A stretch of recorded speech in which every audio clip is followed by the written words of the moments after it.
अभ्यास 120।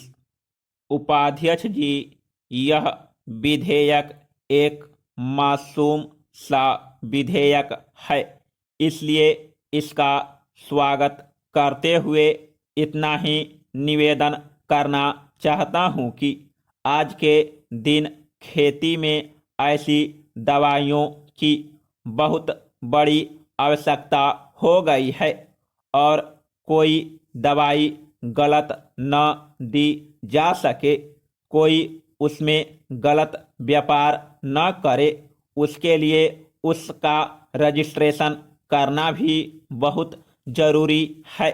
लेकिन एक वक्त था जब खेती भगवान के भरोसे इंसान करता था और मुआवजे का एक तरीका था। किसान उसके ऊपर निर्भर रहता था।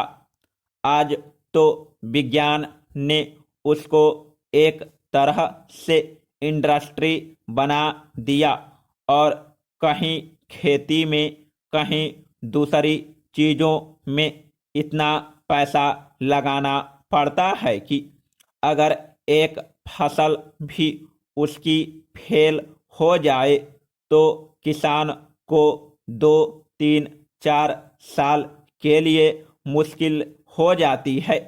Paragraph change. महोदय, जब कीटाणुओं का हमला होता है तो दवाइयाँ छिड़कना बहुत ज़रूरी हो जाता है, क्योंकि सारे साल की मेहनत कीटाणु तबाह कर देते हैं। अभी हरियाणा की सरकार ने पिछले महीने में 4 विमानों की मांग की कि हमें दवाई छिड़कने के लिए विमान चाहिए। सरकार को विमान नहीं मिल पाया। 1 महीने के बाद सरकार को सूचना दी जाती है कि 2 विमान मिल जाएंगे, जबकि 4 का ऑर्डर दिया था। इतनी देर में आने से कीटाणुओं ने जो नाश करना था वह कर दिया होगा। फसल क्या बचेगी? यदि ठीक समय पर दवाई न छिड़की जाए तो फिर वह डंठल पर दवाई छिड़कने की बात रह जाती है। वह फसल पर दवाई छिड़कने की बात नहीं रह जाती। इसी तरह से जैसा कि पूर्व वक्ता ने बताया, कई दफ़ा खराब दवाई छिड़की गई। अगर दवाई अच्छी नहीं है तो भी कोई फायदा नहीं, तो यह भी जरूरी है कि दवाई ठीक हो। यह भी जरूरी है कि व्यापारी भी उसमें कोई गड़बड़ न करे और ठीक समय पर छिड़काव करे।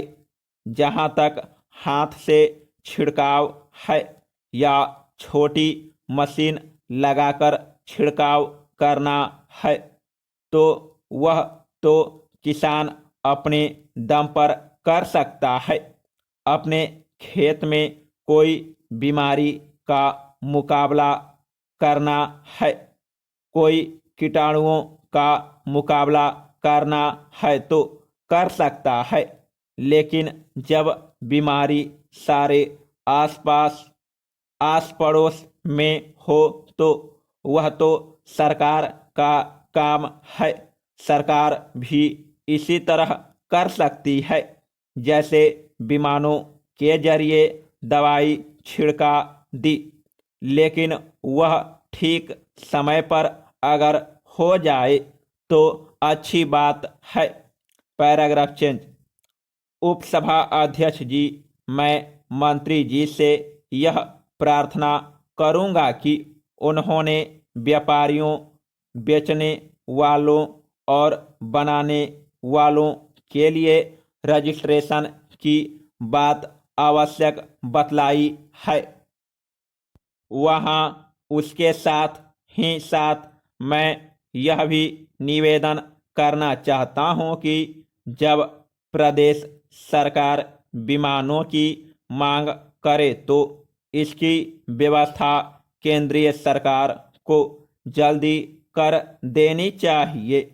जहां इस चीज पर इतना ज़्यादा खर्चा होता है वहां पर आपको देश की अर्थव्यवस्था को बढ़ाने के लिए इतना खर्चा करना कोई ज़्यादा नहीं होगा, बल्कि कम ही मालूम होगा। अगर आप वक्त पर विमान नहीं देंगे तो फसल को नुकसान हो जाएगा, जो इस खर्च से ज़्यादा होगा। समाप्त।